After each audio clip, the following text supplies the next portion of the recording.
24 घنټو کې د زه د هر غم او مصیبت نه په امان کې. بسم الله الرحمن الرحیم. که تاسو غواړئ چې په شوا روز کې یعنی په 24 घنټو کې د زه د هر غم او مصیبت نه په امان کې، نو نبی علیه السلام مبارک یو بهترینه وظیفه ښودلې ده. نبی علیه السلام فرمایي څوک چې د سحر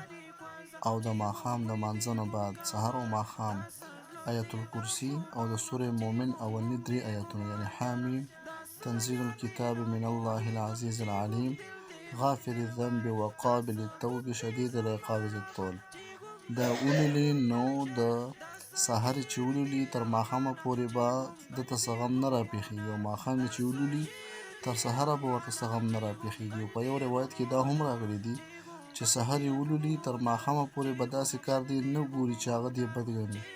او چې ماښام یې ولولي تر سحره به داسې کار دی نه ګوري چې هغه دې بد ګڼي.